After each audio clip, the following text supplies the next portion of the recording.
very quickly. Everybody who has been assigned responsibilities is having the schedule with him. Vimal ji, welcome to the city of Surat once again.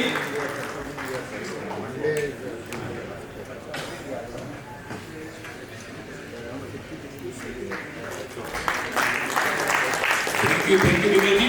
मैं आपसे Zoho के बारे में बात कर रहा था। हमारे सूरत शहर में बहुत बड़े होर्डिंग्स लगे हुए हैं जिसमें हमने विमल जैन साहब के बड़े फोटो देखे हुए जोहो के प्रमोशन के लिए। इसलिए अनुपालन सरल है। अब हम आपसे समझने की कोशिश करेंगे कि वो कितना सरल है, वो आप हमें बताइए। हम आप सीधा टेक्निकल सेशन में जाते हैं। बिल्कुल एक सेकंड भी सर मैं आपकी चुराना नहीं चाहता हूँ। Session is straight away handed over to Shri Vimal Jain साहब। Let me thank staff Avinash Bhai, learned Chief Commissioner going to be Rahman sir, Sushil ji, Gaurav Bhai, Arpit Bhai, Saif Ali, हमारे central council member जय जी, RCM, Rahul ji, so many, and on dais Alok ji and Suresh ji. Good morning to all of you.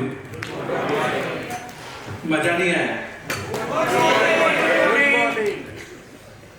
ये सुबह से बर्तन की इतनी आवाज आ रही थी, मैंने कहा ये सूरत वाले खाते बहुत ज्यादा है। और पहला टेक्निकल सेशन है। अविनाश भाई बैठो, आप बहुत मेहनत कर रहे हो। अच्छा, देखिए, during my deliberation I will make Hindi English mix, चलेगा? और आपकी हाँ ना मुझे चाहिए। आपकी हाँ ना के बिना गाड़ी आगे नहीं चलेगी। I was listening to Rahman sir and Honorable Justice Sonia Madam. Of course, GST is the biggest indirect tax reform, undoubtedly. Multiplicity of taxes gone, double taxation gone, cascading of taxes to certain extent gone. Yes, one nation, one tax, one market है, पर myth यहाँ पे भी है। Having said that, Rahman has said government is working on rate rationalization. Of course, it's a need of the hour. Starting with so many different rates, and then the issue of classification. I'm recalling Central Excise Act में manufacture एक term होता था जिस पर Central Excise duty लगती थी। आज भी इसी term पे सुप्रीम कोर्ट में आपको litigation मिलेंगे whether activity undertaken is a manufacturer or not. आप विश्वास मानिए आने वाले टाइम में, I'm telling you, since it is Gyanotsav, knowledge, wisdom, हम कहाँ आगे बढ़ रहे हैं? क्या each of business, of course government is trying their best, but trying their best sometimes ऐसा होता है कि हमको समझ में नहीं आया था कि each हुआ या अनीच हुआ। अभी रिसेंटली पॉपकॉर्न का इशू उठा लीजिए। मैडम ने जीएसटी काउंसिल मीटिंग के बाद प्रेस कॉन्फ्रेंस में कहा अगर पॉपकॉर्न नमकीन है, मसाले वाला है, चटपटा है, इतने टर्म यूज किए 5% लगेगा। अगर आपने पैकेज और लेबल कर दिया तो 12% लगेगा। और अगर आपने कैरेमलाइज शुगर ऐड कर दिया तो 18 लगेगा। फिर मैं सोच रहा था अगर पॉपकॉर्न को सॉल्टेड और स्वीट कर दूं तो अरे वो भी बता दो आप हमें। See, market balance theory is important. Each of business तब आएगा जब हम ग्राउंड रियलिटी को समझने की कोशिश करेंगे। क्लासिफिकेशन बुक्स में एक पार्ट होता है, लेकिन क्लासिफिकेशन को हम मार्केट बैलेंस में कैसे देखते हैं वो जरूरी है। सजेशन कुड हैव बीन, आप 12% का पॉपकॉर्न कर देते, चाहे नमकीन हो चाहे मीठा हो, कोई फर्क नहीं पड़ता। That would have provided ease of business. लेकिन अगर आप इस तरीके से क्लासिफिकेशन को ड्राइव करेंगे तो दूध वर्सेस फ्लेवर्ड मिल्क, दही वर्सेस फ्लेवर्ड दही, और कहां तक आप क्लासिफिकेशन में रेट के वेरिएशन को लेके आएंगे। अरे कंज्यूमर को इतना मालूम है दही दही है, दूध दूध है।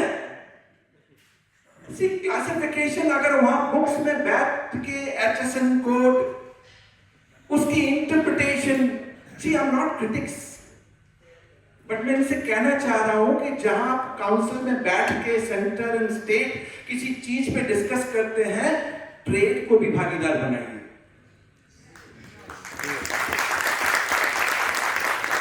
जो चीज आप वहां बैठ, अरे पॉपकॉर्न पे कितना टैक्स रेवेन्यू खत्म हो जाएगा, पर कंज्यूमर के लिए आपने मार्केट में क्या कर दिया? कंज्यूमर से ज्यादा तो बाजार में मेमे आ गए, राइट? जितना पॉपकॉर्न कोई खाता नहीं था, अब जाके पॉपकॉर्न खाएगा और पूछेगा इसमें रेट क्या है बता, और वही झगड़ा चालू कर देगा, 12 को ले रहे 5 है, नमकीन है थी। Sir, each of business will come when only we go down to the ground level. GST में कोशिश तो हो रही है, अनडिनाइबल कोशिश हो रही है, लेकिन कोशिश को प्रैक्टिकली हमको देखना है कि अप्लाई। अब सफारी रिट्रीट्स, रहमान सर बैठे हैं, Rahman sir don't take me otherwise. Council meeting के बाद उन्होंने कहा कि हमसे क्लरिकल एरर हो गया, राइट? हमारा तो इंटेंशन था ही नहीं प्लांट और मशीनरी को डालने का, हमारा तो मीनिंग था प्लांट एंड मशीनरी। तो मैं एक ही चीज कहता हूं, जब उड़ीसा हाईकोर्ट का जजमेंट आया और उड़ीसा हाईकोर्ट ने रिलीफ दे दिया और आपको लगा कि आपसे अनइंटेंडेड एरर हो गया है, क्लरिकल एरर था, आपने इतना टाइम सुप्रीम कोर्ट में वेस्ट क्यों किया? आप वहां जाके नेक्स्ट डे रहमान सर ने कहा था कंसीड करना है, अगर कोई केस कवर्ड है तो as a officer of the court we must concede. So advocate general जो डिपार्टमेंट की तरफ से, गवर्नमेंट की तरफ से लड़ रहे थे, why it was not informed to the court, lordship ये क्लरिकल एरर था, मुझे ये इंफॉर्मेशन है and we are going to make changes in the law. हमारा टाइम तो बचता दोनों का, डिपार्टमेंट का और टैक्स पेयर का। आप देखिए जितनी जोर से हमने ढोलक बजाया, एंजॉय भी नहीं कर पाए। शादी हुए एक दिन हुआ, तब तक मालूम पड़ा कि डिवोर्स। सर नहीं, बेटर कुड हैव बीन, अगर आपका इंटेंशन ही नहीं था तो कम से कम कोर्ट में कह के इस बात को कंक्लूड कराते कि हम लॉ को अमेंड करने वाले हैं। 23 के फाइनेंस एक्ट में आप चेंज कर सकते थे। ओनली पॉइंट क्या, ये टाइम और एफर्ट और मनी दोनों का वेस्ट हुआ, डिपार्टमेंट का और टैक्स पेयर का। जब हम ये एक्सपेक्ट करते हैं कि we are the officer of the court, अब उस सुप्रीम कोर्ट के जजमेंट में देखिए करिश्मेटिक चीज क्या हुई गौरव भाई। सुप्रीम कोर्ट के जजमेंट में प्लांट जीएसटी लॉ में तो डिफाइंड है नहीं। सुप्रीम कोर्ट ने इनकम टैक्स का एक जजमेंट पिक किया, Taj Mahal hotel limited income tax का, और प्लांट की डेफिनेशन वहां से ड्रॉ की। Plant means any mall, warehouse or other building except cinema hall and hotel। मुझे समझ में नहीं आया होटल और मॉल में क्या फर्क है। तो मुझे बार बार लग रहा था सफारी रिट्रीट्स आगे चलेगा या नहीं चलेगा। आप विश्वास मानिए, इस रिकमेंडेशन से पहले ही मैंने 2-3 बार ट्वीट किया था और मैंने कहा था government going to make retrospective amendment, जुलाई 1, 2017 से करने वाली है। और देखिए वही हुआ। जब तक हम खुशी मनाते, लेकिन सबसे पहली बात मैंने कहां से रेट रैशनलाइजेशन, क्लासिफिकेशन, ये सारी एक्टिविटी हो रही है, लेकिन इसमें दोनों की भागीदारी जरूरी है। Tax payer, I was listening to honourable justice, हनी बीच का काम है हनी लेना। अगर आपने फूल कोई तोड़ दिया तो कुछ नहीं होने वाला। टैक्स पेयर्स को आपको प्रोटेक्ट करना पड़ेगा। हाँ, हमारे बीच में कुछ लोग टैक्स की चोरियां करते हैं, मैं मना नहीं कर रहा, may be 3%, may be 4%, but क्या वो 4%? सुशील भाई साहब कह रहे हैं विमल जी क्या 3-4% बोलते हो, वो तो बहुत कम है। तो सुशील जी से क्वेश्चन है, अगर वो 1% से नीचे हैं तो उनको देख के आप लॉ क्यों बना रहे हो?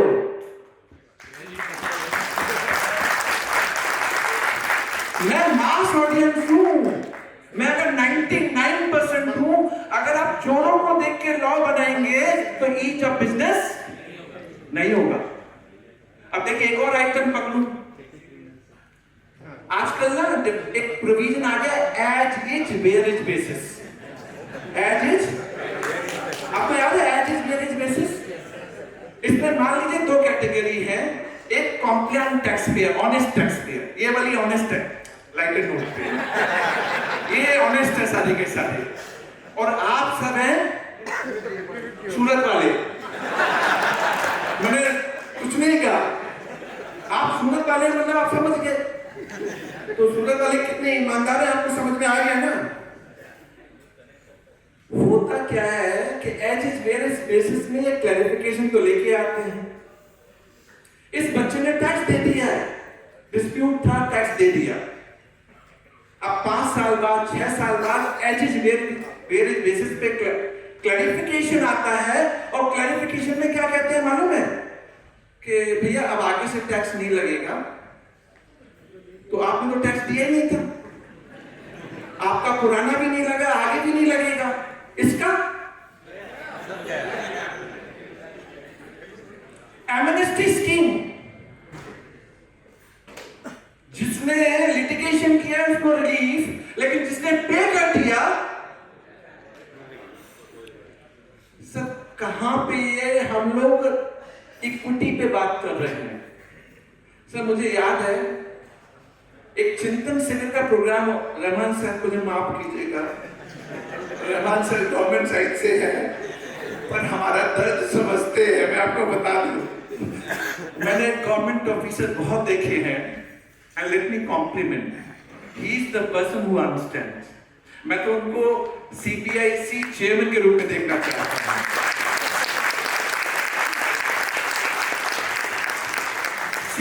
क्यों देखना चाहता हूं मालूम है? अगर मैं इतनी क्रिटिक्स कर रहा हूं तो क्रिटिक्स आप विश्वास मानिए मैं आउट ऑफ बॉक्स नहीं कर रहा, एग्जिस्टिंग हो रही है आज हमारे साथ। जब हो रही है तो मैं अपना रोना कहां रो? जीएसटी काउंसिल सब कुछ करने की कोशिश कर रही है, लेकिन उस करने में अगर इंटेंशन सामने क्लियर नहीं हो तो ऑब्जेक्टिव सर एप्रिशिएट नहीं होता। आप पॉपकॉर्न देख लीजिए, मैडम ने कहा कि सोशल मीडिया पे आप गलत न्यूज चलाते हो, इतना सोशल मीडिया को क्यों एडवोकेट कर रहे हो? आप करेक्ट करो, सोशल मीडिया अच्छा चलाएगा, आप करेक्ट करो सोशल मीडिया। मैंने रहमान सर के सामने कहा मैं इनको सीबीआईसी इससे ऊपर की पोस्ट मेरे सामने अभी तो नहीं है उनके लिए, तो मैंने कहा चेयरमैन के रूप में देखना चाहता हूं। अब एमनेस्टी स्कीम में अगर जिसने टैक्स पे कर दिया आप उससे बोलते तुझे कोई रिफंड नहीं मिलेगा, और आप लिटिगेंट हैं सूरत वाले। सर मैं मोबाइल वाले भैया से बोलूं, भाई साहब 1 घंटे के लिए अपना टाइम दे दे यार, दिल्ली से चल के आया हूं, और तेरे वजह से गवर्नमेंट के पॉपकॉर्न पे रेट बनाती है। अभी हमने कहा नॉलेज एंड विजडम, राइट? कितना सब कह रहे हैं नॉलेज लो, ये फोन पे लगा पड़ा है। सर गुजराती भाई को समझाना, आप लोगों ने तो भेज दिया दिल्ली में,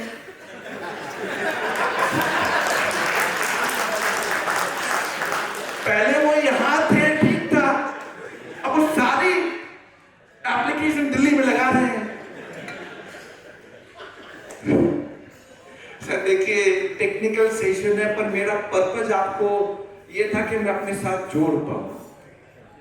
अगर आप मोबाइल पे बात करते हैं ना, तो आप तो डाइवर्ट हो ही गए, आपने अपने साथ वहां पे और कई लोगों को डाइवर्ट कर दिया।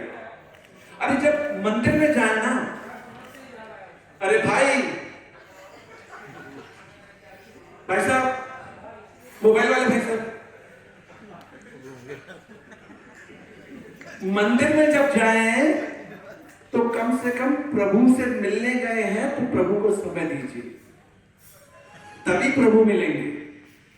विजडम कब मिलेगा? जब आप लेंगे। मैं दूं आपको मिल जाएगा क्या? नहीं मिलेगा। नॉलेज तभी मिलेगा जब आप लेना चाहेंगे, और लेने के लिए आपको कंसंट्रेशन मेरे साथ। अगर किसी को इमोजी भेजनी है तो प्लीज इमोजी भेज दीजिए। और मैं तो बार बार बोलता हूं इमोजी भेजते क्यों है? शाम को घर जाइए, फिजिकल कीजिए। शाम को घर जाइए, फिजिकल कीजिए, वापस स्टार्ट करें। भैया आपको फेमस कर दिया है मैंने, कल आप पॉपकॉर्न बेचना बाहर। रहमान सर, हमको इनको पढ़ाने के लिए कुछ ऐसे तरीके अपनाने पड़ते हैं। स्टार्ट करें? स्टार्ट करें? जय श्री राम। चलिए, मैं बीजेपी से नहीं हूं। देखिए, पहले एमनेस्टी करनी है और फिर सफारी की लिस्ट पे आना है। टाइम भी मुझे 1-1.25 घंटे का है, और वो भी भाई साहब ने, एमओसी साहब ने सबको टाइम दे के मेरा टाइम काटा है। आपका टाइम काटेंगे नहीं, लेकिन आपकी समय होने पे चिट्ठी जरूर भेजेंगे। ये पक्का, ये गुजराती भाई लोग होते ही ऐसे हैं। पहले एमनेस्टी स्टार्ट करता हूं। मेरा मार्च 2020 का थीम था, मार्च 2020 का थीम था, और मार्च 2020 मैंने बार बार रिपीट क्यों किया? Because of covid. Across the world सबकी दुकानें बंद थी, किसी का बिजनेस बंद, कोई पेमेंट नहीं आ रही है, हम कुछ नहीं कर पा रहे। 6 महीने हमने कैसे बिताए थे वो थाली बजा बजा के, हमको मालूम है। ये मार्च 2020 का 3B बेचारा भर नहीं पाया। 1920 फाइनेंशियल ईयर 1920 नहीं भर पाया, पैसा था नहीं, there was no working capital। इसको भरना था 20 अक्टूबर 2020 को, अगर क्रेडिट लेनी थी अंडर सेक्शन 16 सबसेक्शन 4। 20 अक्टूबर तक इसको भरना था। इसने 3B भरा 27 नवंबर 2020 को। डिपार्टमेंट ने कहा तुमको क्रेडिट नहीं मिलेगा, तेरी क्रेडिट डिनाइड। इसने रिट पिटीशन डाली, और ये फैक्चुअल पोजीशन मैंने नहीं बनाई है, एक रिट पिटीशन से ड्राइव हो रही है, AP high court, Thirumalakonda, plywood, उसमें सेम फैक्ट्स था। Credit was denied. 2 major argument हुए, constitutional validity of section 16 subsection 4, और दूसरी बात हुई कि सर मेरी वेस्टेड राइट है क्रेडिट, जस्ट बिकॉज मैंने लेट रिटर्न भरा है, 3B भरा है, आप मेरी क्रेडिट को डिनाई नहीं कर सकते। तो मैं आपको बता दूं, आप ध्यान से सुन लीजिए और आगे भी ध्यान रखिएगा, एमनेस्टी आए चाहे नहीं आए। जीएसटी क्रेडिट इज कंसेशन और बेनिफिट, ये आपकी वेस्टेड राइट नहीं है, unless you satisfy the condition on the day you are availing credit. अगर आपने कंडीशन सेटिस्फाई कर दी तब ही आपकी वेस्टेड राइट बनती है। जैसे ट्रांजिशनल क्रेडिट के केस में हुआ, प्री जीएसटी की क्रेडिट जब जीएसटी रेजिम में आई तो बार बार इन लोगों ने नियम चेंज किए, इतने टाइम में ले लो, उस टाइम में ले लो। मैटर सुप्रीम कोर्ट तक गया, फिल्को ट्रेड सेंटर, सुप्रीम कोर्ट ने कहा भैया क्रेडिट तुमने ले लिया ऑलरेडी, ये तो सिर्फ ट्रांजिशन की बात हो रही है, that is vested right. लेकिन अगर the day when you are not satisfying the condition, then it is not your vested right.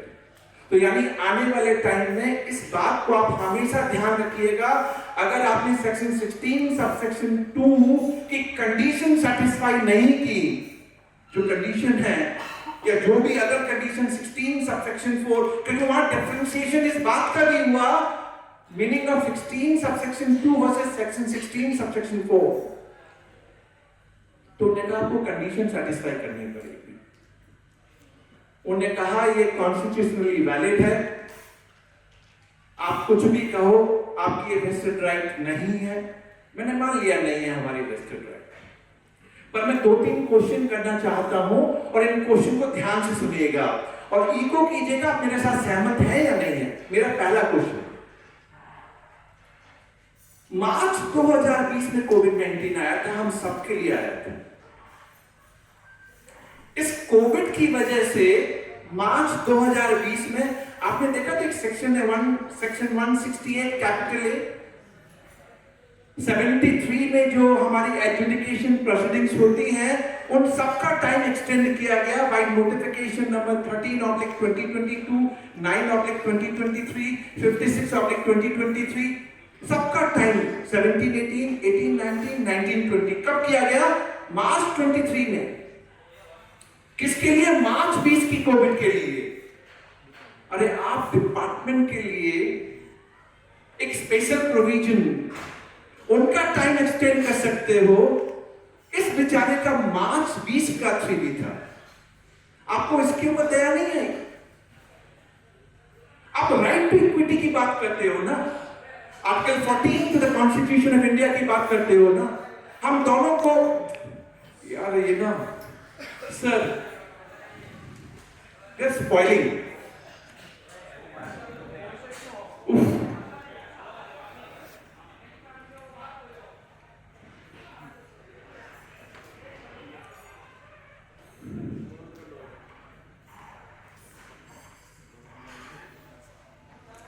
अगर हम राइट टू इक्विटी की बात करते हैं तो कोविड-19 की वजह से अगर डिपार्टमेंट का टाइम एक्सटेंड कर सकते हैं तो इस टैक्सपेयर ने क्या गलती की थी? Point number 1, do you all agree? Do you all agree? पर ये समझ में इनको क्यों नहीं आता? पॉइंट नंबर 2, जीएसटीआर 3B मुझे पोर्टल पे भरना है, जब तक मैं टैक्स का पेमेंट नहीं करूंगा तब तक आप मुझे 3B पोर्टल पे नहीं भरने देते। वैसे आप जितने भी हाई कोर्ट उठा लीजिए, सबने कॉन्स्टिट्यूशनल वैलिडिटी पे हमारे अगेंस्ट में जजमेंट दिए। Patna high court, Govinda construction, Calcutta high court, BBA infrastructures, Chhattisgarh high court, Jain brothers, सबने हमारे अगेंस्ट में दिए।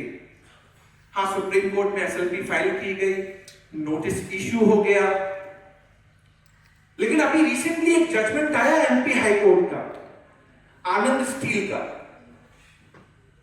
उसमें भी इशू कॉन्स्टिट्यूशनल वैलिडिटी पे था, पर MP हाई कोर्ट ने बड़ा इंटरेस्टिंगली अपना ऑब्जर्वेशन अपने जजमेंट में डाला है, और वो ऑब्जर्वेशन क्या है? पॉइंट नंबर 2, सर आप पोर्टल पे मुझे 3B क्यों नहीं भरने देते with the non payment of short payment? आप मुझे 3B भरने दीजिए ना।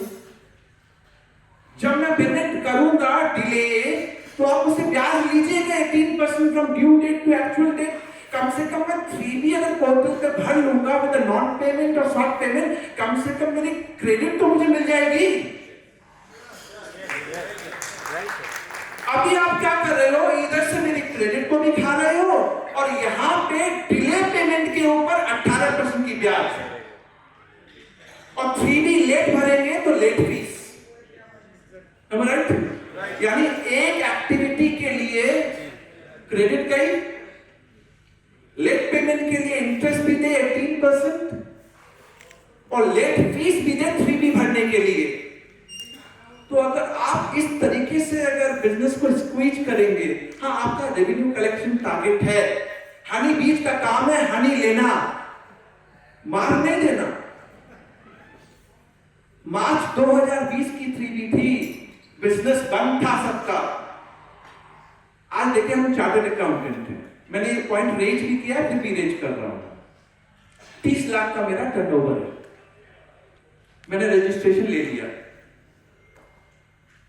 अब जीएसटी एक्चुअल बेसिस पे है, बट प्री जीएसटी में सर्विस टैक्स रिसीव बेसिस पे था 250 लाख रुपीज। हमारे केस में अब मैंने इनवॉइस रेज कर दिया, तो मेरे क्लाइंट ने मुझे दिया या नहीं दिया, मुझे जमा कराना पड़ेगा। और हमारे केस में तो क्या होता है, ऑडिट इस साल की करते हैं और फीस पिछले साल की आती है ना। अगर नहीं जमा दिया तो rate of interest is 18% per annum. 18%, just think from A perspective. अभी ऑनरेबल फाइनेंस मिनिस्टर का एक ऑब्जर्वेशन आया था कि बैंक के इंटरेस्ट रेट कम होने चाहिए। हाँ, उन्होंने कहा रिपब्लिक डोमेन पे है, मैं नहीं कह रहा, जिससे लोन अफोर्डेबिलिटी मार्केट में बढ़े। लोन बढ़ेगा तो आप बिजनेस करेंगे तो ग्रोथ आएगी, राइट? लेकिन जहां आप 18% ब्याज जीएसटी के लिए जो मैंने कलेक्ट ही नहीं किया, कुछ तो लेवल प्लेइंग फील्ड होनी चाहिए। सीबीडीटी डायरेक्ट टैक्स, वहां डिले पेमेंट है तो 12% की रेट है। अब 12% तो लेके आओ। एक वो हमारा रिफंड, जब हम रिफंड फाइल करते हैं तो हमारा टेक तो यही होता है रिफंड मिल जाए। इंटरेस्ट की बात, और कई बार तो ऑफिसर हमको रिफंड तभी देते हैं कि भैया इंटरेस्ट तो नहीं मांगेगा, और वहां राहुल भाई बोलते हैं एफिडेविट मांगता है कि इंटरेस्ट नहीं मांगेगा।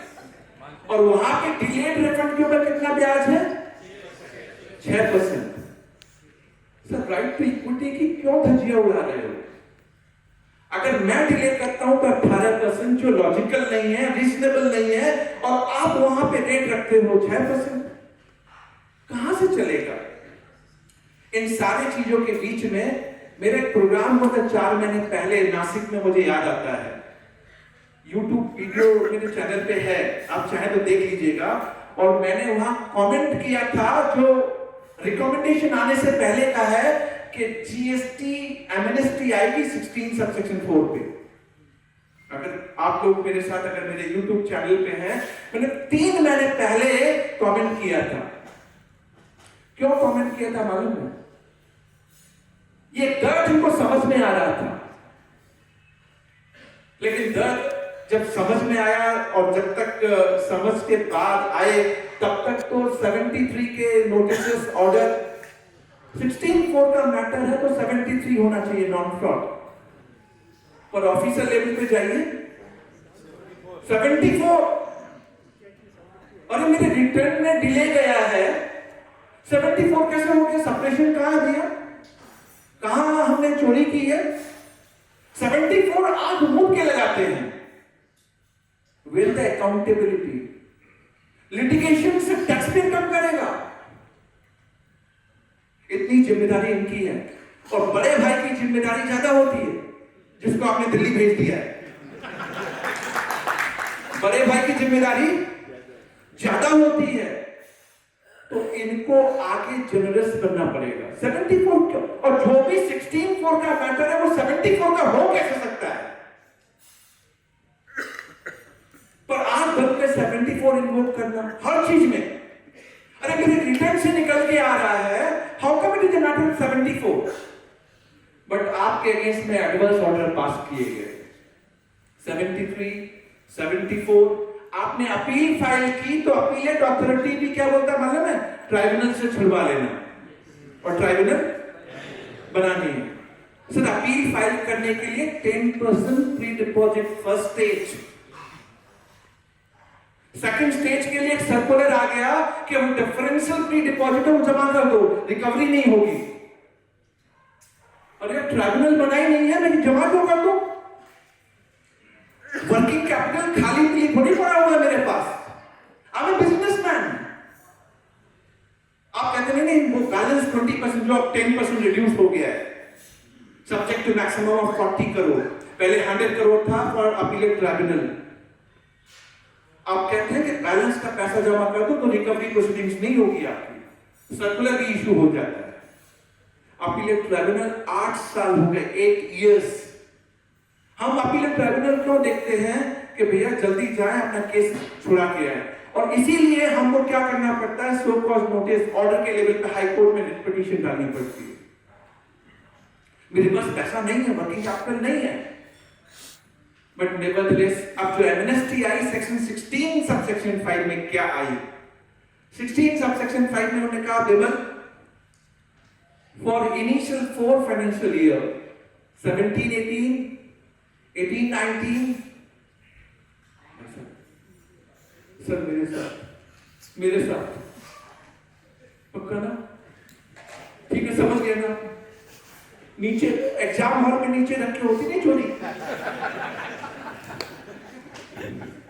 सर मैं सच बताऊं, अगर आप मेरे से कनेक्टेड नहीं है ना तो मुझे मजा नहीं आता, और आप मुझसे चाहें कि मैं राहुल बाबा की तरह लेक्चर दूं,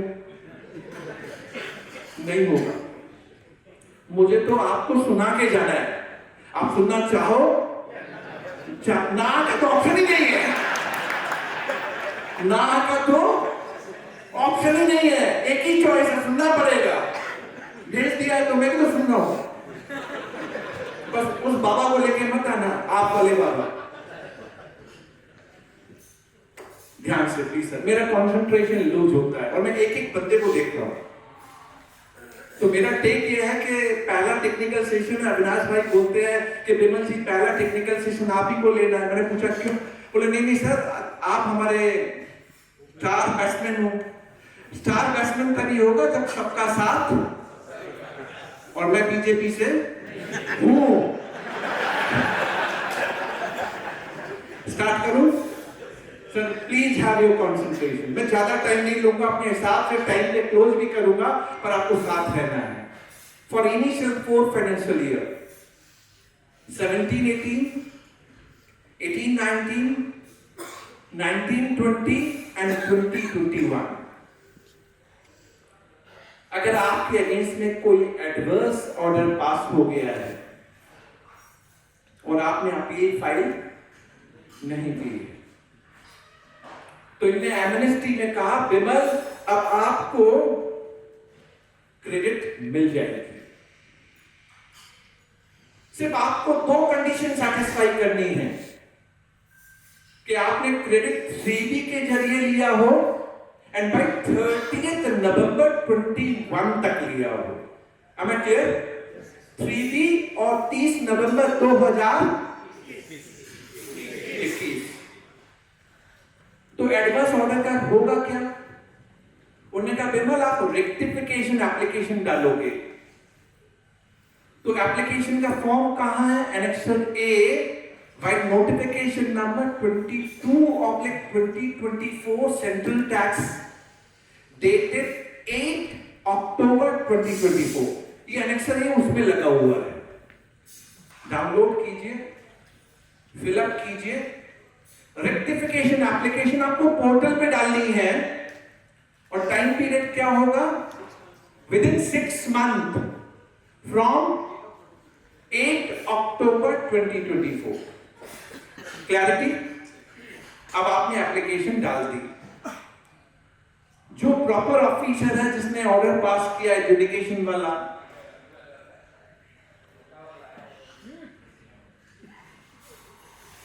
प्रॉपर ऑफिसर इसको रेक्टिफाई करेगा विद इन 3 मंथ्स।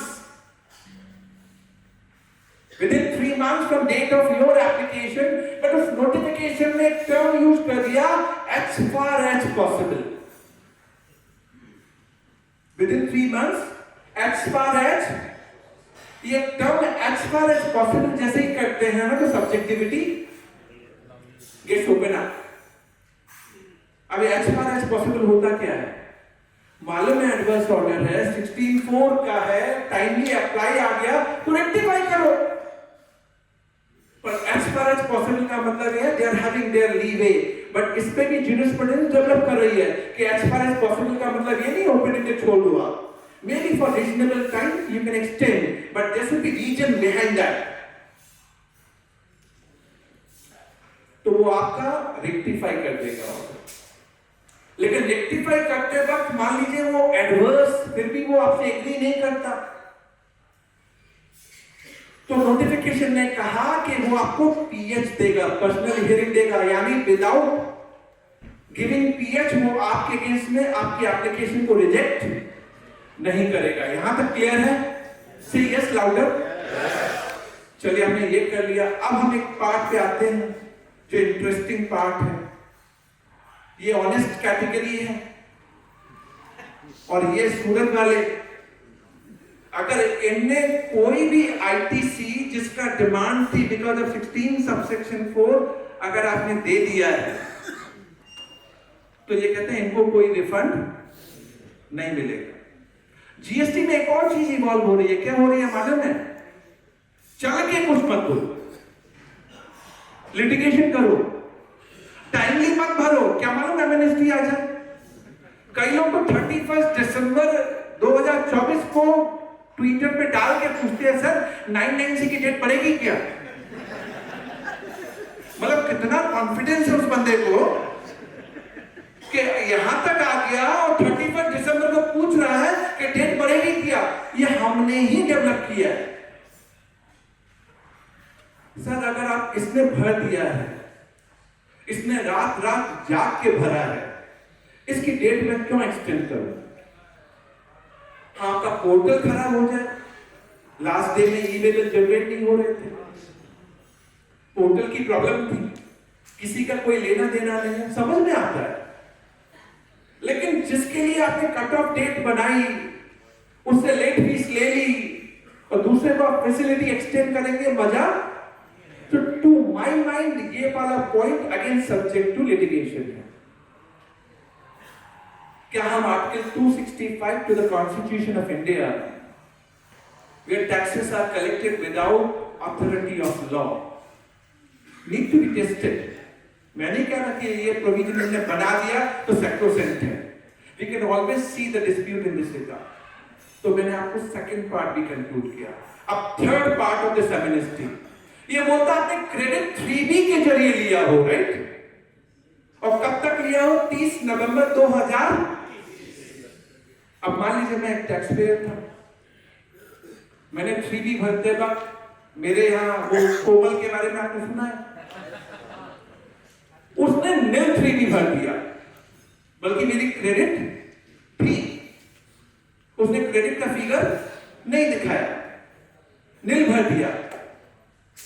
नील भर दिया तो जब हम ईयर एंड पे पहुंचे तो हमने 990 में देखा तो 9 में है, हमने वो क्रेडिट का अमाउंट डाल दिया।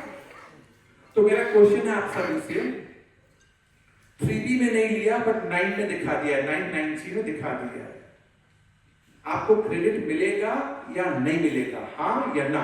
हाँ वाले कितने लोग हैं और ना वाले? अच्छा जो बीच में ऐसे बैठे हैं वो नहीं नहीं नहीं नहीं ऐसे मत बोलिए, ये आप वाले हैं। सर जब विजडम नॉलेज चाहिए तो या तो बीजेपी के साथ रहिए।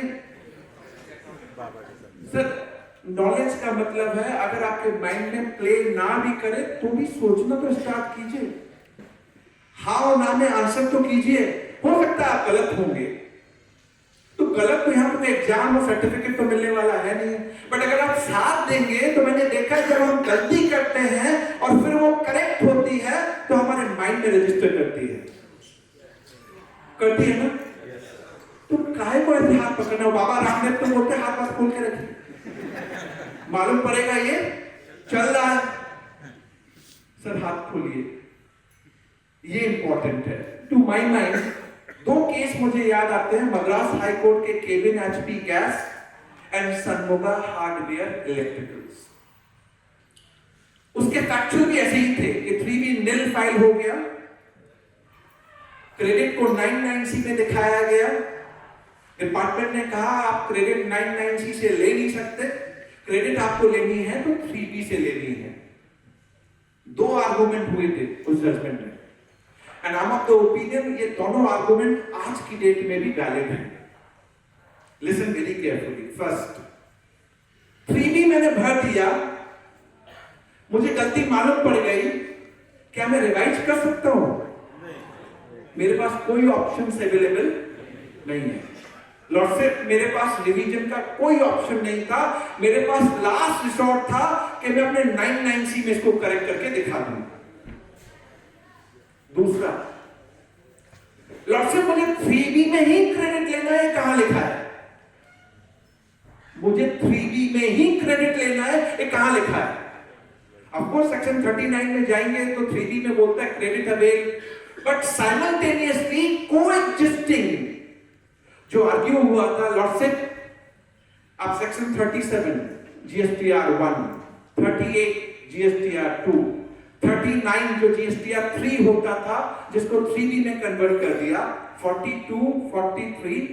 अगर एक प्रोविजन आप उठा लें तो हमारे यहां सिस्टम ये था, सप्लायर 1 भरेगा, बायर के 2A में आ जाएगा, आप 2 भरेंगे क्रेडिट लेने के लिए। अगर आपने ऐड, मॉडिफाई, डिलीट किया तो मेरे 1A में आ जाएगा 17th ऑफ नेक्स्ट मंथ, और फिर हम सब मिलकर GSTR 3 भरेंगे। लॉर्डशिप अंटिल 1 अक्टूबर 2022 38 एग्जिस्ट करता था।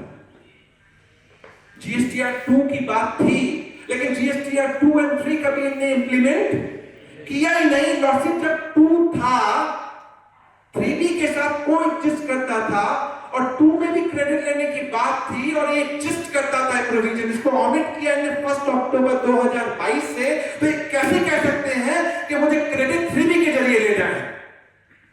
Are you all agreeing? Are you all agreeing? और उन दोनों जजमेंट में पिटिशनर को रिलीफ मिली है। तो यानी अगर आपने 3B में नहीं लिया तो घबराइए मत, थोड़ा करेज दिखाना पड़ेगा। हमें लिटिगेशन को, अरे बेनिफिट आपको देना है। ईच क्या होना चाहिए था मालूम है? चलो 3B या 9 and 9C कर देते, कम से कम उसने फिगर तो दिखाया है ना, होना ये चाहिए था। लेकिन हम करते हैं उसमें भी आधा हाथ, दान भी ऐसा करना चाहिए पूरा दे दे। अब दान का आधा पोर्शन अपने पॉकेट में, आधा हाथ बाहर नहीं होगा, मीनिंग निकल के नहीं आएगी। तो ये था सेक्शन 16 सबसेक्शन 5। एक और सेक्शन ने इंट्रोड्यूस किया, सेक्शन 16 सबसेक्शन 6। आप GST में रजिस्टर्ड हैं, आपका रजिस्ट्रेशन कैंसिल हो जाता है तो हम रिटर्न नहीं भर पाते। तो नहीं भर पाते, कई बार हमारे लिए चैलेंज होता है कि वो डेट निकल जाती है जहां तक हमें क्रेडिट अवेल करना है। तो उन्होंने एक बड़ा अच्छा मैकेनिज्म दे दिया कि अगर 30 नवंबर आपके लिए खुला हुआ है किसी फाइनेंशियल ईयर का सक्सीडिंग फाइनेंशियल ईयर में 30 नवंबर तक, तो 30 नवंबर तक आप जैसे ही आपका रजिस्ट्रेशन कैंसिल जो हुआ रिवोक हो जाए तो आप भर दीजिए। अगर 30 नवंबर निकल गई तो उन्होंने अनदर विंडो दे दिया, within 30 days from the revocation order for the cancel period till revocation आपको क्रेडिट मिल जाएगी। This was my first amnesty. Coming to the second amnesty, section 128 capital A. ये इनिशियल 3 फाइनेंशियल ईयर के लिए है, 17-18, 18-19 and 19-20। Only non fraud case 73, except erroneous refund, यानी इसमें 4 topic covered होंगे, non payment, short payment, ITC wrongly availed और utilised, except erroneous refund. इन्हें कहा विमल अगर डिमांडेड टैक्स अमाउंट आप बाय कट ऑफ डेट तक अगर पेमेंट कर सकते हैं तो आपके ऊपर इंटरेस्ट और पेनाल्टी नहीं लगेगी। तो कैटेगरी बता देता हूं कौन कौन से लोग कवर्ड हैं इसमें। कैटेगरी नंबर 1, मान लीजिए नोटिस या स्टेटमेंट 73 में इशू हुआ लेकिन ओरिजिनल एडजुडिकेशन ऑर्डर पास नहीं हुआ है, clause A. Clause B, original adjudication order pass हो गया 73 में लेकिन ऑर्डर इन अपील पास नहीं हुआ।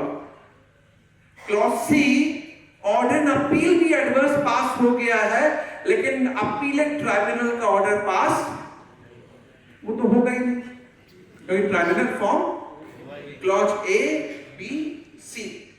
उन्होंने कहा इन 3 केस में अगर आप 31 मार्च 2025 तक अगर आपने टैक्स पे कर दिया तो इंटरेस्ट और पेनाल्टी नहीं लगेगी। फर्स्ट प्रोविजो, मान लीजिए आपके अगेंस्ट में 74 का नोटिस आया है फ्रॉड केस का, जो अपीलेट अथॉरिटी या अपीलेट ट्राइब्यूनल या कोर्ट ने रिमांड बैक कर दिया ये कहते हुए कि ये फ्रॉड केस नहीं है, it is a non fraud case. 73 का क्लू लिया 75 सबसेक्शन 2 से, तो वो ऑर्डर पास होना है 73 का, तो उसको भी इसमें कवर्ड किया गया और उसमें टाइम दिया गया within 6 month from that order to be pass under section 73। First proviso. Second proviso, कई बार ऑर्डर हमारे फेवर में पास हो जाता है और डिपार्टमेंट अपील में चला जाता है, ऐसे केस को भी उन्होंने कवर किया और उन्होंने कहा विमल जो सब्सिक्वेंट ऑर्डर पास हुआ उसमें कोई अगर एडिशनल टैक्स लायबिलिटी आ जाएगी तो वो आपको पे करना पड़ेगा within 3 months of that order to be passed, तो आपको ये एमनेस्टी बेनिफिट मिल जाएगा। तो आपको मैंने 5 कैटेगरी बताई, टाइमलाइन बताया। अब पेमेंट करते हैं हम लोग, पेमेंट कैसे करेंगे? अगर क्लॉज ए है जहां नोटिस इशू हो गया लेकिन ऑर्डर पास नहीं हुआ, वहां आप DRC 03 के जरिए पे करेंगे। Clause B and clause C, याद आ रहा है? बी एंड सी याद आ रहा है? हाँ ना? उस केस में उन्होंने कहा कि DRC 03 से पे नहीं करेंगे, it is credit to your E liability register, क्योंकि जैसे एडवर्स ऑर्डर पास होगा तो आपकी डिमांड ई लायबिलिटी रजिस्टर में डेबिट हो जाती है, तो आप credit to E liability register के थ्रू पे करेंगे। लेकिन अगर आपने मान लीजिए कोई पार्ट पेमेंट DRC 03 में कर दिया है तो उन्होंने कहा पहले DRC 03A भरिए जिससे उतने अमाउंट तक नेट ऑफ हो जाए और फिर ई लायबिलिटी रजिस्टर के जरिए पे कीजिए। अब मैं क्लियर? सब्सिक्वेंट क्वेश्चन, पेमेंट करना है मुझे, can I use my E credit ledger? Yes और नो? परफेक्ट, हम ई क्रेडिट लेजर को भी यूज कर सकते हैं। अब हमने पेमेंट कर दिया, अब हमें एप्लीकेशन लगानी है। 2 नोटिफिकेशन है, 20/2024 सेंट्रल टैक्स, 21/2024 सेंट्रल टैक्स 8 अक्टूबर 24। एक सर्कुलर है, सर्कुलर नंबर 238 डेटेड 15 अक्टूबर 2024।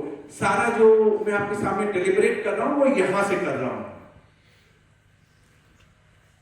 जो क्लॉज ए वाले हैं वो SPL 01 लगाएंगे।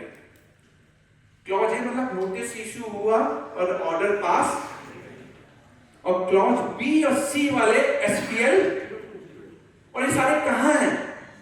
वो आप रूल 164 में जाइए, नीचे सारे लगे पड़े हैं। SPL 2 लगाएंगे from that cut off date. आपने एप्लीकेशन लगा दी, अब क्या होगा? डिपार्टमेंट प्रॉपर ऑफिसर के पास पहुंचेगी तो, क्योंकि उसने डिसाइड करना है कि आपको वेवर मिलना चाहिए या नहीं मिलना चाहिए। तो उसे अगर कहीं कोई डाउट होगा तो वो आपको नोटिस देगा SPL 3 within 3 months from your application। SPL 3 आपके पास आएगा, अब आप क्या करेंगे? रिप्लाई करेंगे। SPL 4, अब ये मत पूछिएगा SPL 1 2 3 4 क्या है, जो है वही बता रहा। आप रिप्लाई करेंगे कितने टाइम पीरियड में? 1 month 30 days। आपने रिप्लाई फाइल कर दिया। अब प्रॉपर ऑफिसर 2 ही चीज कर सकता है, या फेवरेबल ऑर्डर SPL 5 या adverse order SPL 7। Time period क्या होगा? Within 3 months from your reply. अगर आपने रिप्लाई सबमिट नहीं किया तो within 4 months। Favourable order आ गया तो बल्ले बल्ले नो इंटरेस्ट भी नहीं लगेगा और पेनाल्टी भी नहीं लगेगी। लेकिन अगर SPL 7 आ गया तो यानी उसने एडवर्स ऑर्डर पास कर दिया, आपको इंटरेस्ट और पेनाल्टी की रिलीफ नहीं मिलेगी। तो अब आप क्या करेंगे? अपील फाइल करेंगे 107 में 3+1 मंथ के अंदर। फिर वो अपीलेट अथॉरिटी डिसाइड करेगा कि आपको मिलना चाहिए या फेवरेबल ऑर्डर होगा तो SPL 06 और एडवर्स होगा तो SPL 08। ये सारे फॉर्म्स हैं। तो अगर एडवर्स ऑर्डर पास हुआ तो आपके पास ऑप्शन होगा आगे जाना है नहीं जाना। नहीं जाना है तो आपकी जो ओरिजिनल अपील है वो रीइंस्टेट हो जाएगी। लेकिन जब भी आप एप्लीकेशन लगाएंगे तो अगर आपने कोई अपील फाइल कर रखी है या रिट पिटीशन डाल रखा है वो आपको विड्रॉ करना पड़ेगा। तो विड्रॉ एप्लीकेशन आप डालेंगे पर विड्रॉल ऑर्डर आने में हो सकता है टाइम लग जाए, तो उन्होंने कहा एप्लीकेशन की कॉपी लगा दो। जब ऑर्डर आए विद इन 30 डेज आप ऑर्डर की कॉपी लगा दो। Am I clear? अब कुछ क्वेश्चंस हैं उनको सॉल्व कर लेते हैं, एक के बाद एक सॉल्व करते हैं। पहला क्वेश्चन, मान लीजिए टैक्स आपने प्रायर टू 1 नवंबर 24, क्योंकि ये सेक्शन 128 कैपिटल A नोटिफाई हुआ 1 नवंबर 24 से। टैक्स का पेमेंट आपने पहले कर दिया है, से मार्च 24 में कर दिया था। ओनली इंटरेस्ट और पेनाल्टी की बात रह गई थी। आपको रिलीफ मिलेगा या नहीं मिलेगा? वोटिंग करें? करें वोटिंग? एंड प्लीज बीच वाले हाँ या ना पे हाथ उठाना है। कितने लोग मानते हैं रिलीफ मिलेगा? अच्छा, कितने मानते हैं नहीं मिलेगा? अच्छा, 2-3 लोग हैं पीछे से कहते हैं कि रिलीफ, सो मेजॉरिटी प्रिवेल, आपको रिलीफ मिलेगा। अब इंटरेस्ट की अगर डिमांड है रिलीफ मिलेगा, लेकिन ध्यान रखिए अगर डिलेड फाइलिंग ऑफ रिटर्न के ऊपर अगर तो रिलीफ, लेट फीस की कोई रिलीफ नहीं है। इट इज ओनली इंटरेस्ट और पेनाल्टी, पहला पार्ट। सेकंड पार्ट, एक शो कॉज नोटिस में मान लीजिए 4 मैटर थे, 2 आपको लगता है कि आपके अगेंस्ट में जाने वाले हैं। ये ऑर्डर है जिसमें 4 केस हैं, 2 अगेंस्ट में जाने वाले हैं और 2 आपको लगता है कि मेरे फेवर में मेरिट पे है, तो पार्शली आप फॉलो कर सकते हैं। Answer is big no. It is one of the condition for amnesty. आपको चारों के लिए जाना पड़ेगा। तीसरा सब्जेक्ट मैटर कि मान लीजिए आपके इंप्यूट ऑर्डर में इरोनियस रिफंड भी है। 4 मैटर है जिसमें एक मैटर है इरोनियस रिफंड का, जबकि इरोनियस रिफंड पे एमनेस्टी नहीं है।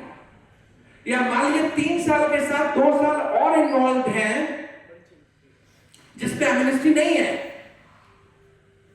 तो उसमें क्या करेंगे आप? उसमें आपको सबसे पहले पूरा टैक्स जमा करना पड़ेगा, फुल टैक्स। और जिस दिन SPL 5 आपका निकल जाए उस दिन इंटरेस्ट और penalty for non specified period and erroneous refund के लिए इंटरेस्ट पेनाल्टी भी आपको जमा करना पड़ेगा। And to that extent I am not agreeing.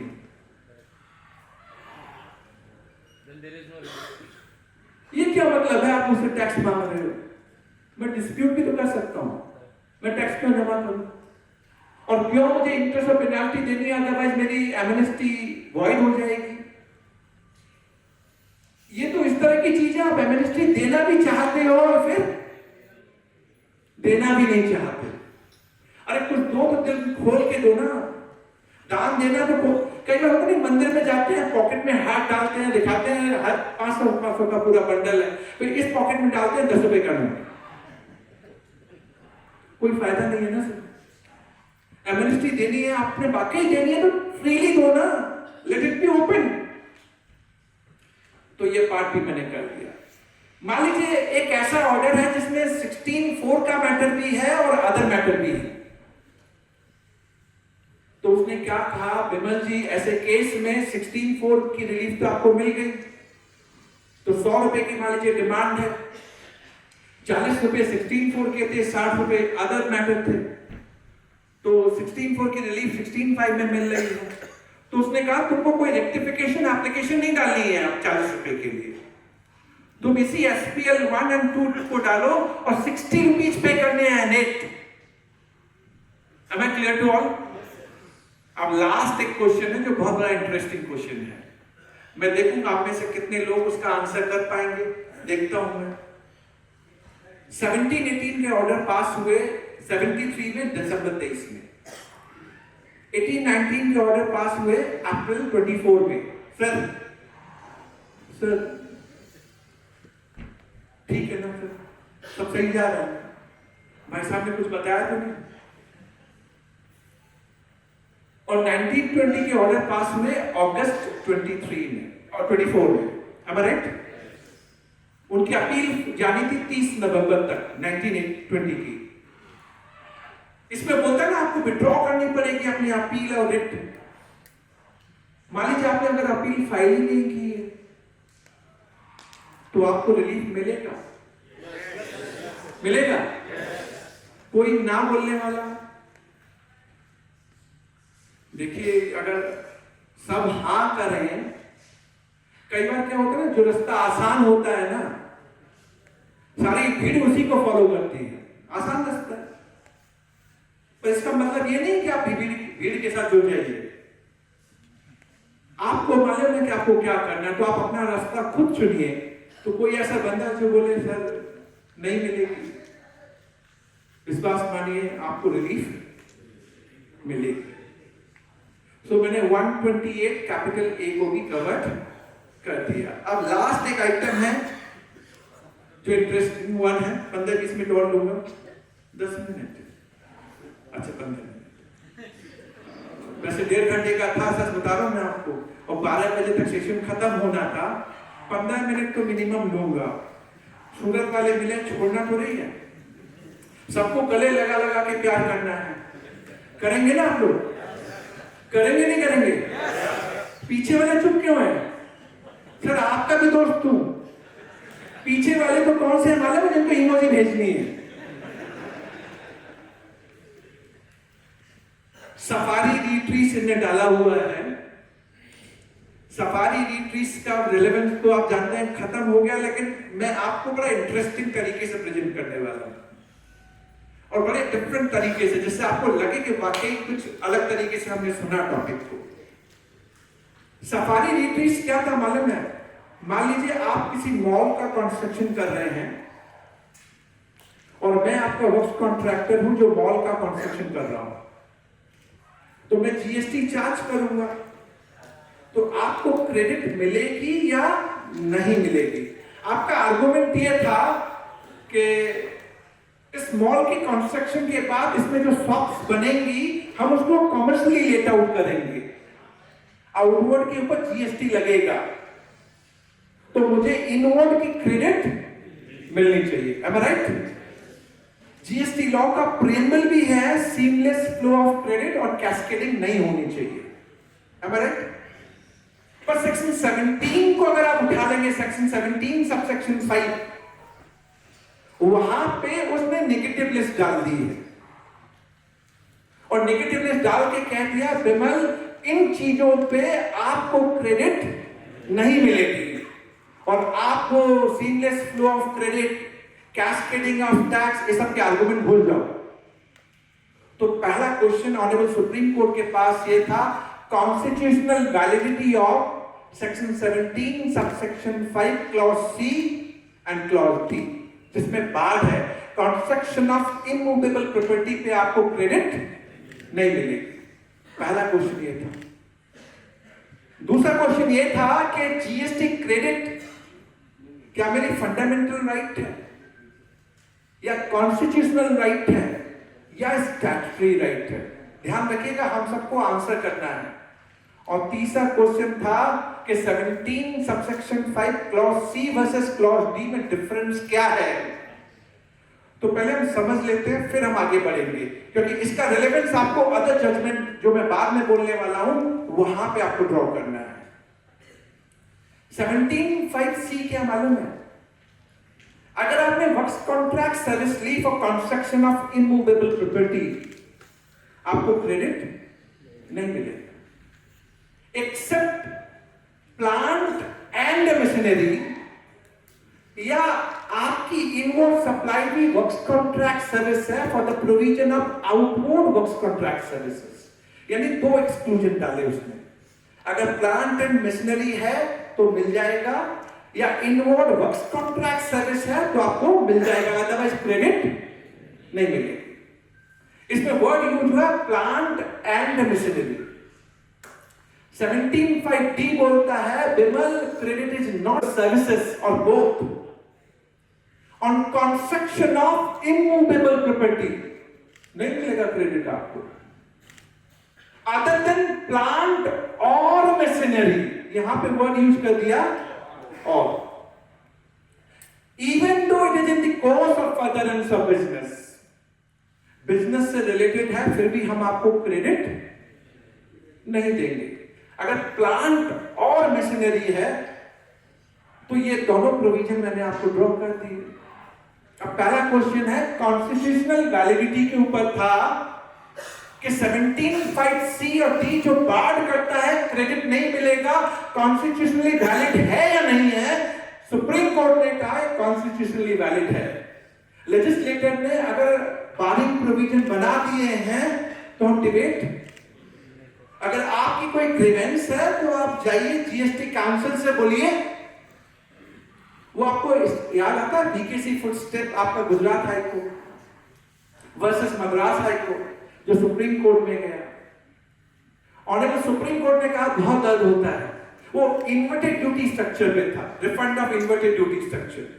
अब रिफंड के अंदर तीन चीजें होती हैं, input service and capital goods.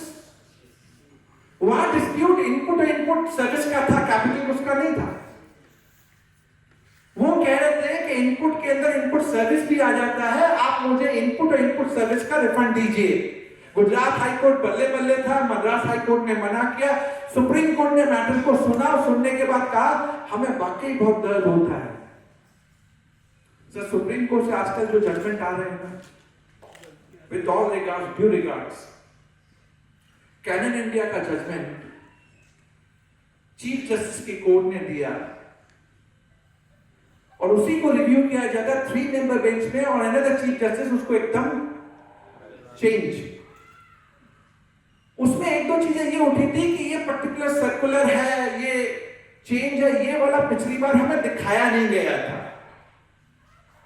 तो मैं सबसे पहले होता, पहले उस लॉयर को पकड़ो जिसने आर्ग्यू किया था।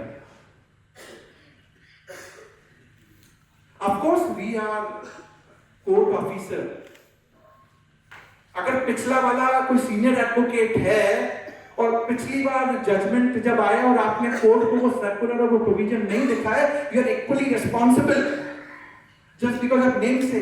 आप बड़े सीनियर लॉयर हैं। लीगल ज्यूरिस्प्रूडेंस में मैंने कई बार देखा है, अगर आपका नाम है तो कोर्ट आपको टाइम देती है, आपको सुनती है, और आपका नाम नहीं है, सर विश्वास मानिए हमारी लिटिगेशन की प्रैक्टिस है। बाकी fearless, courageous वर्ड सुनने में बहुत अच्छे लगते हैं, बट रियल प्रैक्टिस में it takes a lot of time। इतना इजी नहीं है सर।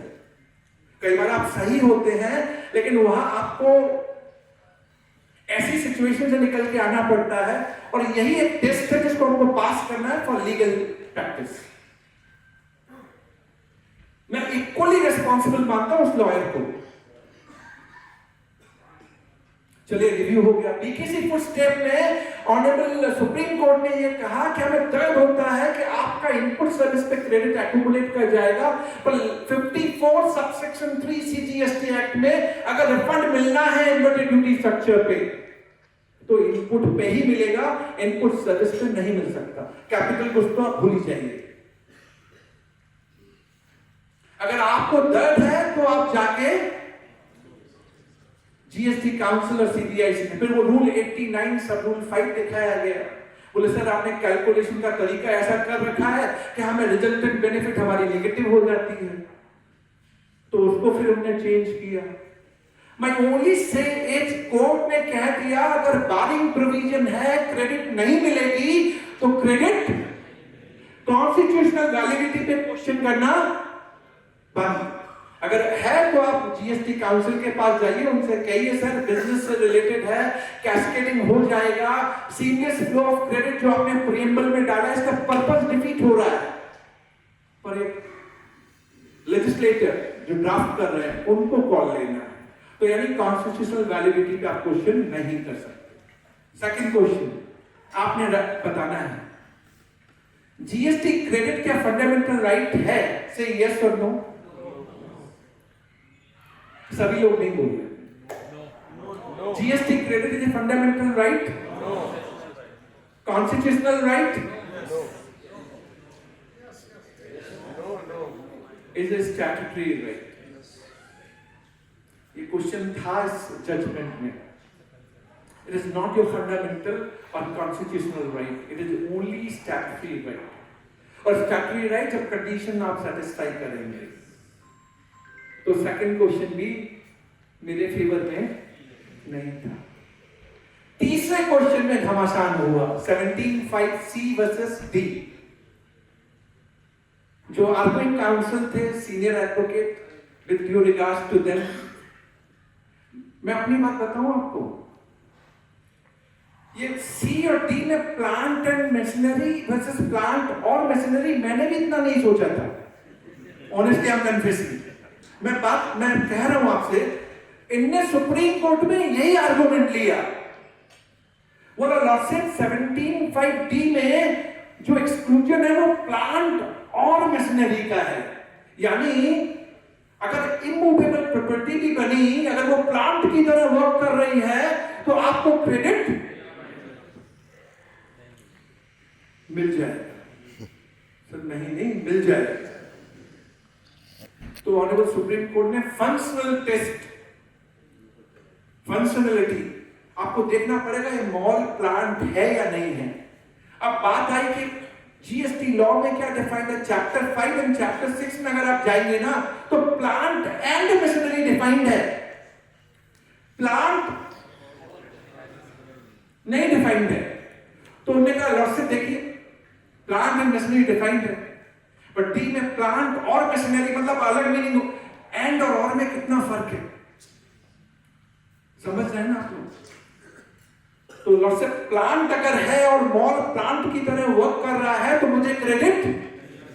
अब क्वेश्चन आया प्लांट की डेफिनेशन कहां से खोजें? तो जीएसटी लॉ में तो है नहीं। तो इनकम टैक्स का एक जजमेंट था सुप्रीम कोर्ट का, ताजमहल होटल लिमिटेड, जहां पे प्लांट को डिफाइन किया गया, plant means mall, warehouse, other building except cinema hall and hotel.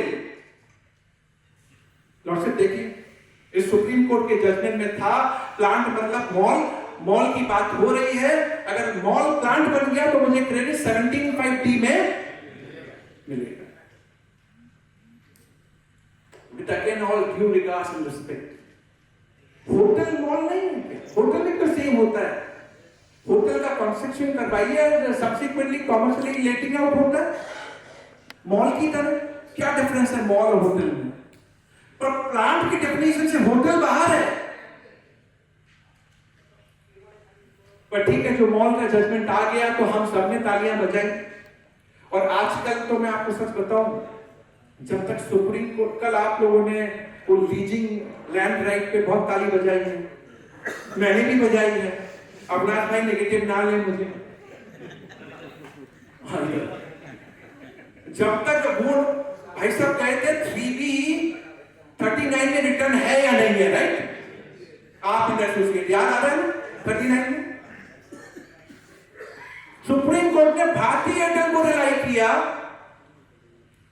और कहा 3B39 में रिटर्न है, जबकि आप एंड एसोसिएट में ये डिस्प्यूट था, लेकिन भारतीय एयरटेल में डिस्प्यूट नहीं था कि 3B39 में रिटर्न है या नहीं है। भारतीय एयरटेल में डिस्प्यूट ये था कि आप 3B को रिवाइज कर सकते हैं या नहीं कर सकते, राइट? उसको दिया। अच्छा, रिव्यू के लिए हम नहीं गए। रिव्यू तो उस केस में जाना चाहिए जहां पे लगे कि हाँ हमारी बात, तो जब तक सुप्रीम कोर्ट नहीं कह देना, जब 3 मेंबर बेंच चीफ जस्टिस का कैनन इंडिया रिव्यू हो सकता है, सिर्फ ढोलक तब बजाइएगा। और क्या मालूम जजमेंट आ जाए उसके बाद गवर्नमेंट रिट्रोस्पेक्टिव अमेंडमेंट कर दे। सर बहुत डिफिकल्ट टास्क है।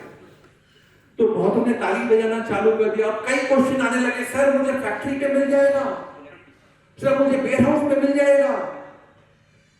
तो हम सब डिलेमा में, जितने एक्सपर्ट आज की डेट में, एक्सपर्ट और स्पीकर और ऑडियंस का क्या काम है मालूम है?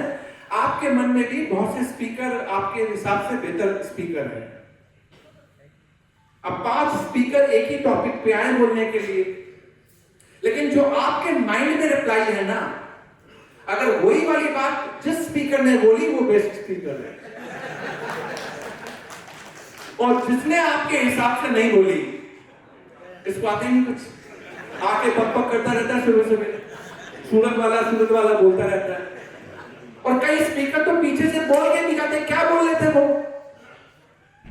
सर मैं सच बताऊं, अभी जीएसटी लॉ में एक टॉपिक पे 10 डाइवर्ट, मुझे आज भी याद है रहमान सर से मेरा डिस्कशन हुआ था कोविड-19 के टाइम पे, जब 16(4) की हम बात कर रहे थे।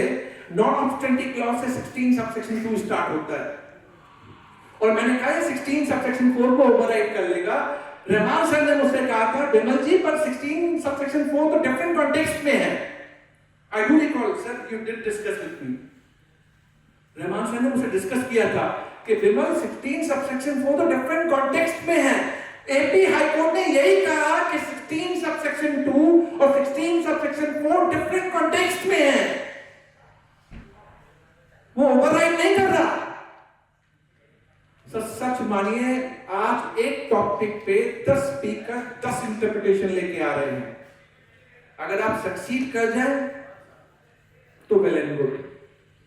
एक छोटा सा और टच करना चाहूंगा। अभी उदयपुर में मैं कमिश्नर पीली के पास गया था, रहमान सर, वेरी इंटरेस्टिंग हुआ। 5-7 मिनट नहीं चले, 10 मिनट चाहिए, चलेगा? अविनाश भाई 10 मिनट चलेगा ना? जोर से बोलता मानेंगे। कमिश्नर अपील मैम के पास गया था, उसमें डिस्प्यूट था 16(2)C के ऊपर कि आपने मुझे पेमेंट कर दिया, मैं आपका सप्लायर हूं और मैंने जमा नहीं कराया। डिपार्टमेंट कहता है आपको क्रेडिट नहीं मिलेगा। मैंने मैडम से 3 आर्गुमेंट किए थे। मैंने कहा मैडम एक बार आप छोड़ दीजिए कि आप टैक्स रेवेन्यू ऑफिसर हैं, पर मेरी बात सुन लीजिए, आप मन से सुन लीजिए। आपको ऑर्डर जो पास करना है कीजिएगा, पर मेरी बात सुन लीजिए। तो मैडम बड़ा रिस्पेक्टफुली मुझे मानती भी हैं, तो उसने कहा विमल बोलो आप। अब मैं 16(4) पे मैंने रहमान सर की बात आपको बताई, यानी हम वेबिनार करते हैं, उस टाइम पे रहमान सर नहीं होते, लेकिन रहमान सर सुन रहे होते हैं और बाद में बात करते हैं, विमल मुझे लगता है ये डिफरेंट कॉन्टेक्स्ट में है। तो मैं आपको ये बताने की कोशिश कर रहा हूं कि हमारे इस टोटल ऑर्डर में कुछ ऐसे ऑफिसर भी हैं जो हमारी दर्द को समझते हैं। मैंने मैडम से कहा मैडम आप बताइए, सप्लायर ने टैक्स जमा नहीं कराया, आप बायर से कैसे ले सकते हैं? बोले वो सेक्शन 16(2)C का प्रोविजन है ना। मैंने कहा मैम पहले जब 2A नहीं आया था, 2A केम समटाइम October 18, आपको भी नहीं मालूम था, मुझे भी नहीं मालूम था कि सप्लायर टैक्स लेके जमा करा रहा है, या तो आप बायर को कैसे पेनलाइज कर सकते हैं? आप ही ने तो 2A इंप्लीमेंट नहीं किया, पहला पॉइंट। दूसरा पॉइंट, 2A आने के बाद भी मैडम आप श्योरिटी से नहीं कह सकते कि सप्लायर ने टैक्स जमा करा दिया है। मैडम ने मुझसे पूछा कैसे? मैंने कहा मैडम सप्लायर की 10 लाख की टर्नओवर है, 5 लाख का मैंने आपको दिया है, सिर्फ मैं 5 लाख के दिखा रहा हूं 103 भी, आपको स्टेटस फाइल दिखेगा, जबकि आपकी इनवॉइस पे टैक्स का पेमेंट 2A आने से आप नहीं कह सकते मैम। तीसरा, मैंने कहा मैडम 41 सबसेक्शन 2 निकाल लीजिए आप, वहां पे रेट में रूल 37A 41 सबसेक्शन 2 आया 1 अक्टूबर 2022 से, 37A आया 26 दिसंबर 2022 से। उसमें यह था कि अगर सप्लायर ने टैक्स का पेमेंट नहीं किया तो आपको रिवर्स करना पड़ेगा।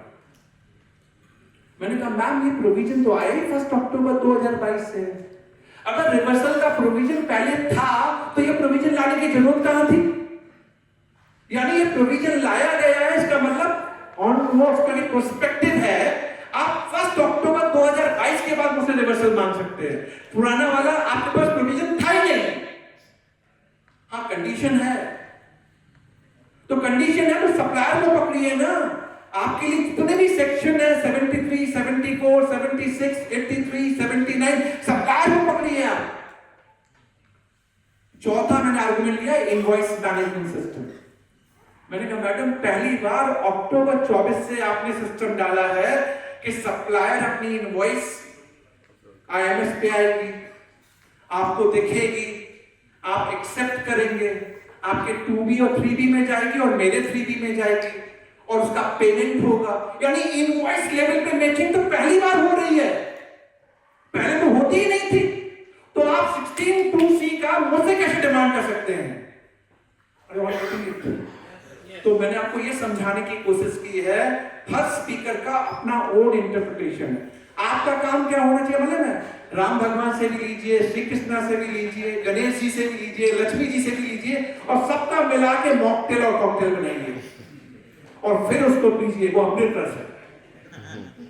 ये मत बोलिए कि यही सही है, सब सही है। अब आज अपने सफारी रिट्रीट खत्म करते हैं।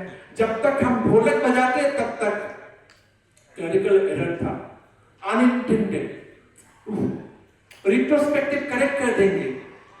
हमारा तो इंटेंशन था ही नहीं तुम्हें क्रेडिट देने का, मेरा यही देखना नहीं था। तुम पहले बोल देते सुप्रीम कोर्ट का, मेरा तेरा सबका टाइम बचता और एक ढोलक बजाने में जितना टाइम लगा वो भी बचता।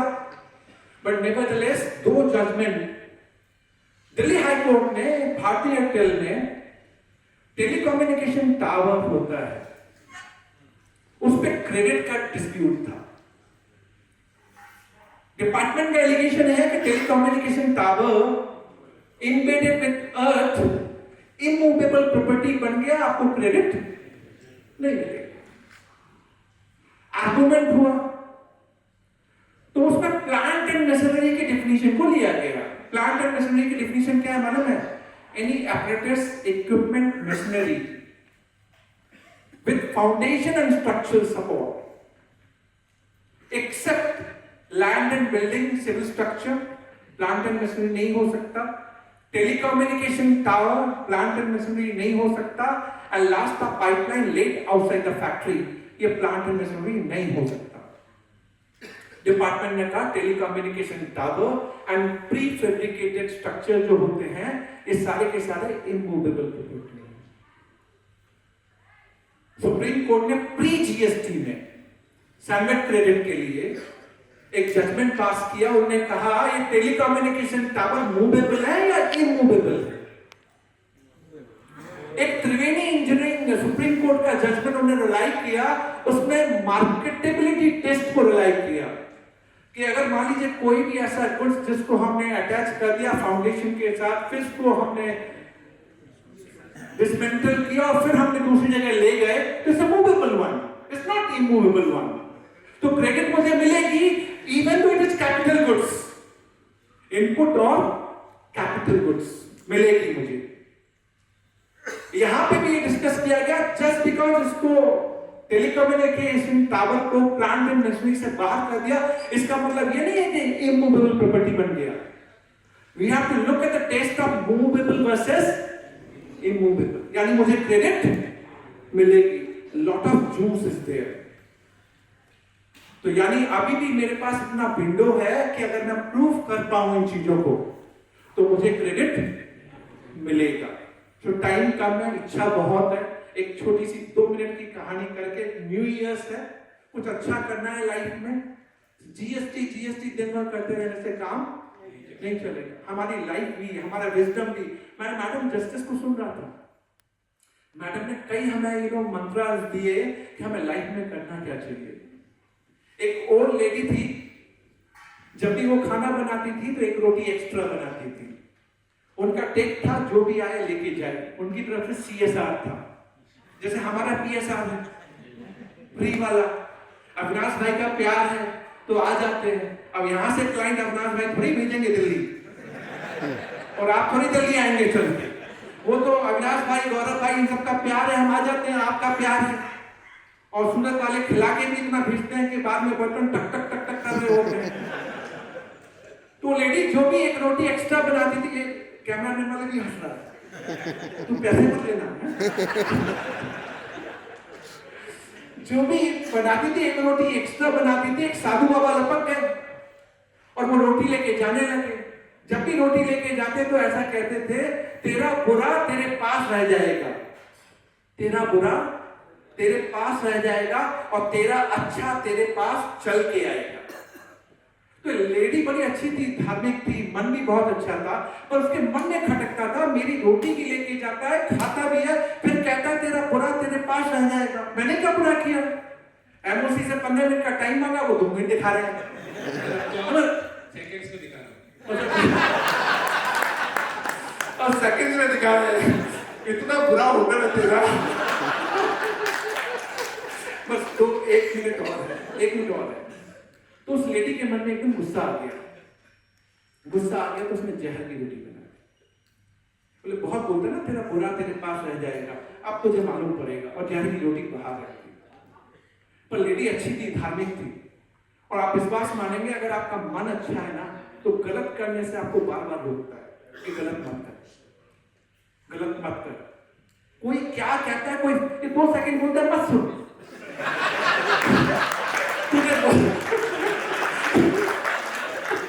तुझे बोलना 10 मिनट है, 10 मिनट बोल, ऐसा बोलने दे। तो लेडी से रहा नहीं गया, उसने जब भगवान के पास जाऊंगी तो क्या जवाब दूंगी, मुझे मतलब नहीं है जमाना क्या कहता है। फटाफट गई, जहर की रोटी वापस लेके आई और फिर एक फ्रेश रोटी बनाई और बाहर रख दी। अब उसका भगवान के साथ कनेक्शन जुड़ गया था कि मैंने जो किया सही किया, अब जमाना कुछ भी कहता रहे, मुझे कोई फर्क नहीं पड़ता।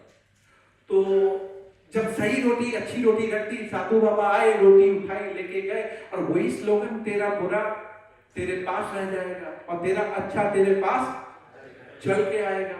उसको कोई फर्क नहीं था, क्योंकि अब उसे भगवान से कनेक्ट हो गया था कि वो जानता है कि मैंने दान दिया है।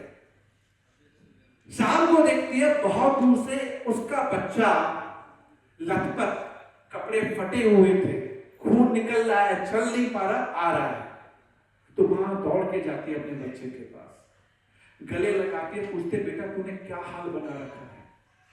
मां कहता है, मां पूछो मत, मां मैं जिस गांव में गया था वहां युद्ध हो रहा था, मां विश्वास मानो मां मैं मर जाता, पर पता नहीं मां आज भगवान की क्या देन थी, मुझे रास्ते में एक साधु बाबा मिले। मैंने उनसे कहा बाबा कुछ है खाने को? तो बाबा ने अपनी झोली से एक रोटी निकाल के दी। मां उस रोटी की वजह से मां मैं आज यहाँ तक पहुंचा हूं मां। लेकिन मां मैं ये नहीं समझ पाया बाबा ऐसा क्यों कह रहे थे कि तेरा बुरा तेरे पास रह जाएगा और तेरा अच्छा तेरे पास चल के आएगा। तो इस मां को समझ में आ गया था कि अगर आज जहर की रोटी दे दी होती तो आज उसका बेटा चला गया था। क्योंकि उसने अच्छा किया, आज उसका बेटा उसको वापस मिल गया। तो आप कोशिश कीजिए कि नया साल है, नए एनर्जी के साथ फियरलेस होके, करेजियस होके हम सच की राह पे, विजडम की राह पे, नॉलेज की राह पे चलेंगे। इन्हीं के साथ थैंक यू वेरी मच।